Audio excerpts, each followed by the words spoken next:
Okay, well, once again, this took much longer than planned. Please drop me a line at podcast@iGuy.org to encourage me, rate this on iTunes, and tell others about the show.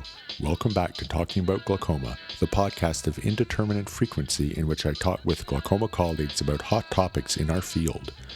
I still have 3 more episodes that I've recorded over the past 2 years that I promise to edit and post soon, and will be at the 2016 American Glaucoma Society meeting this week, where I'll find more great people to record, like I did last year when this episode was recorded. In this episode, I talked with Nelson Winkler, a medical student at that time, and Cheryl Khanna, glaucoma attending at the Mayo Clinic, who analyzed the outcomes of their team-based model for glaucoma care. This physician-led model began in 2008 and has ophthalmologists working together with optometrists to deliver glaucoma care. With specific definitions for progression of the disease, patients are referred back to ophthalmology at critical points or every 2 years if stable. This model was born out of necessity as they have just 2 glaucoma subspecialists to care for a large patient population.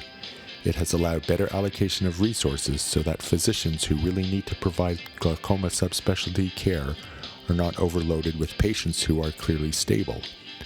I'm Robert Schertzer, and my day job is a glaucoma surgeon at Dartmouth-Hitchcock Medical Center, where I'm on faculty at the Geisel School of Medicine at Dartmouth in Hanover, New Hampshire, and we're talking about glaucoma. I'm welcoming to the show today Nelson Winkler and Cheryl Khanna from the Mayo Clinic in Rochester. And you've done a very interesting study looking at physician team-based model for treatment of glaucoma. And maybe you could walk us through that a little bit, Nelson. Yes, absolutely, and thank you for having us here today. So the Mayo Clinic in Rochester introduced a new physician-led team-based care model for the treatment of glaucoma patients in 2008. And some unique things about this care model is that when the patients come in, they have an initial diagnosis of glaucoma made by a glaucoma specialist who orders the initial testing and treatment. And once the patient is stable, then they follow with optometry. And so it's really a collaboration with glaucoma specialists and optometrists together for the care of these patients. And in this care model, the definition of disease progression has been standardized so that everybody's really working together. And if there is any progression of glaucoma, then the patients follow back with the glaucoma specialist for modification of their treatment plan. Because of how this is set up, it really facilitates having the subspecialty care for the sickest of patients, and there's some potential for a means of conserving resources in the care of glaucoma patients as well. So this is really different from the typical model right now, where it's almost random where a patient will go to. A lot of times it is the optometrist they go to first. Yes, so absolutely. What led to you coming up with this model? At Mayo Clinic, we had a large underserved population. We only have 2 glaucoma subspecialists, and so it was an issue of we had a large volume of patients, and we needed care of them, and so that was the reality that we were faced with. Once a patient has a diagnosis of glaucoma, it's important to institute a very specific treatment plan and make sure they're on the correct track. And I think starting with the glaucoma subspecialist, who has a lot of experience in the field, makes a lot of sense to get the patient off on the right foot, if you will, make a specific diagnosis, have a specific treatment plan, and then we can work with our optometrists, optometry colleagues to help us roll out that treatment plan to the patient population. Right, because sometimes we're facing a turf war, and that doesn't really put the patient's best interests at heart. I think that's why I like this protocol so much, is that it takes a adversarial relationship at times, not always certainly, and really changes it to a collaborative one. And it really plays on all of our strengths, and we can work together for the benefit of the patient. And if Nelson wants to continue here, if you could explain how you actually looked at obtaining data to sort of justify for this system and why it can work really well. Absolutely. So like she mentioned, it's really not my patient, your patient, it's our patient, everybody working together. So what we did is we looked at 600 patients with a new diagnosis of glaucoma. based on ICD-9 billing codes. And we separated these patients into 10 different subgroups based on the type of provider and then where the care was being given, either Mayo Clinic Rochester or a health system site. So this part of the study was retrospective? Or Yes, retrospective. And so we're looking at the testing that's done and really compliance with the American Academy of Ophthalmology preferred practice patterns for what care should be given at the time of initial diagnosis of glaucoma.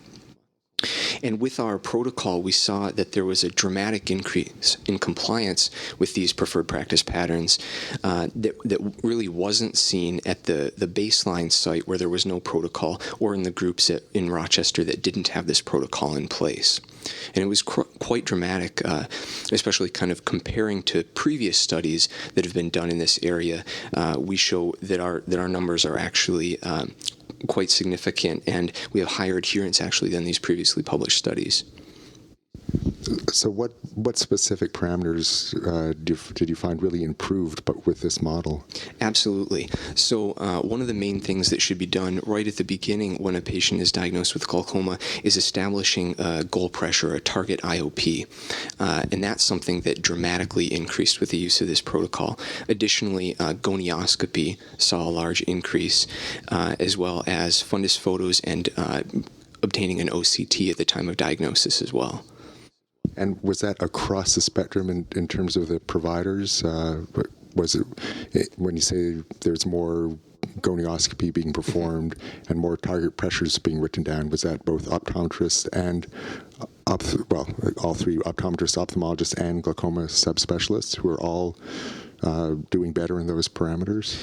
Sure. So it was specifically seen, the increase was seen with those members who participated in the care model, being optometrists and glaucoma specialists working together. We did not see these changes in the groups that did not have this new care model implemented.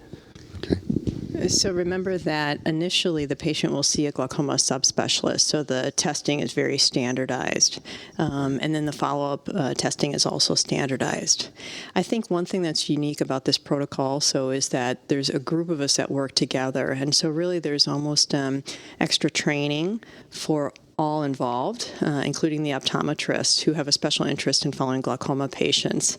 So I think that model works well to have a consistent team who really has a vested interest in glaucoma care.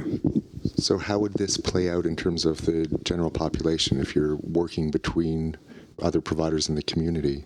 Do you see that a way to have this model work? Definitely. So our hope is that one by one we'll roll this system out to the Mayo Clinic health system sites, because there was a dramatic increase in adherence to the preferred practice patterns. And I think the protocol will have to be modified because there's really not a glaucoma subspecialist at all the different health sites. So we'll have to modify it for comprehensive ophthalmologists working with optometry, and we'll have to have part of the protocol that delineates when these patients should be sent back to a subspecialist for care, for maybe surgical care. And is that something that's in the protocol right now? For when it's they should not. Be referred back? It's not, because our but it's team... just every 2 years, if they're stable, they still come back every 2 years. Correct. For glaucoma subspecialists. Correct. But in the health system, when we roll this protocol out to smaller health system sites, we'll need to specify when the patient's sent back to a specialist, a subspecialist in glaucoma at Mayo Clinic Rochester, because many times there's not a glaucoma person in the field at the health system sites. Do you have any criteria in mind for what would trigger being sent back? Is it based on data from your study or based on preferred practice patterns? It's based on preferred practice patterns, but actually we have an algorithm in terms of our treatment of glaucoma patients. And so once they reach a specific point, maybe if they're on 2 meds, it will be time for an SLT, or if they're on 3 meds with poor response or evidence of progression, perhaps it's time for a surgical intervention. Maybe if the patient requires cataract extraction and they're a candidate for a MIGS procedure with cataract extraction, they might be sent back to a glaucoma subspecialist who may be more comfortable with that treatment. Great. One other question I had about the study itself, and you're you were looking over a time period. It was, 2008 to 2010? And that was compared to 2005 to 2007? Yes. Or before you implemented the protocol? Yes. Now, you wonder, too, if everyone would be more compliant to the protocol because they know they're being studied in that 2008 to 2010 period. What's being done now to make sure, I don't know, that this protocol is still in place and people are still following it now that they're no longer being studied? They're actually still being studied. Oh, they are? Oh, okay. And there are multiple arms to our research. So what we're presently doing is looking at the cost effectiveness of this study. We're also looking at the effectiveness of different providers recognizing progression to make sure that we're not delaying diagnosis of progression. And then ultimately our goal is to look at rates of blindness and compare with and without the team care. So, but obviously for rates of blindness, we really need longer periods of decades, time. But at least we But we're accumulating that data now. But at least over 5 years, you might expect to see differences with visual field progression and other parameters like that, and on imaging. So these are ongoing studies that are being done with this protocol. Great. Any other comments either of you would like to make before we wrap up? No, I just think that our protocol is we're hopeful that it standardizes care, that it creates a positive work environment for the providers, for the patient, for glaucoma care. We're very hopeful that it decreases rates of blindness because of the consistency of the care. Right. So thank you. We'll really put patients first in terms of their care. Right. Yeah. Thanks so much, Nelson and Cheryl. Thank you. That's our show for today. Thanks for tuning in. Be sure to subscribe to the podcast so that when I do post a new episode, you'll automatically receive it on your device. The show can be found on iTunes, Pocket Cast, and other podcast players. Please provide feedback at podcast@iguy.org. That's IGUY. If you could please rate the show on iTunes, that will help improve the rankings so that others will find it. Remember that audio material can count for continuing professional development and can also inspire you to start a personal learning project to pursue the topics in greater detail. The show notes provide references that you can track down to further enhance your learning. If you are not using the enhanced version of the podcast that has the show notes, these are available at iguy.tv/podcast. Check out my blog on glaucoma, edtech, health IT, and technology, wholelotofrob.com or iguy.tv/blog. Follow me on Twitter at Rob Schertzer or iguy.tv/Twitter. And visit my website at westcoastglaucoma.com or iguy.tv/office, which is packed with eye facts, including animated videos explaining different surgical techniques. Remember to keep fighting glaucoma by early detection so that nobody loses vision from this disease. Until next time, I'm Rob Schertzer, and I've been talking about glaucoma.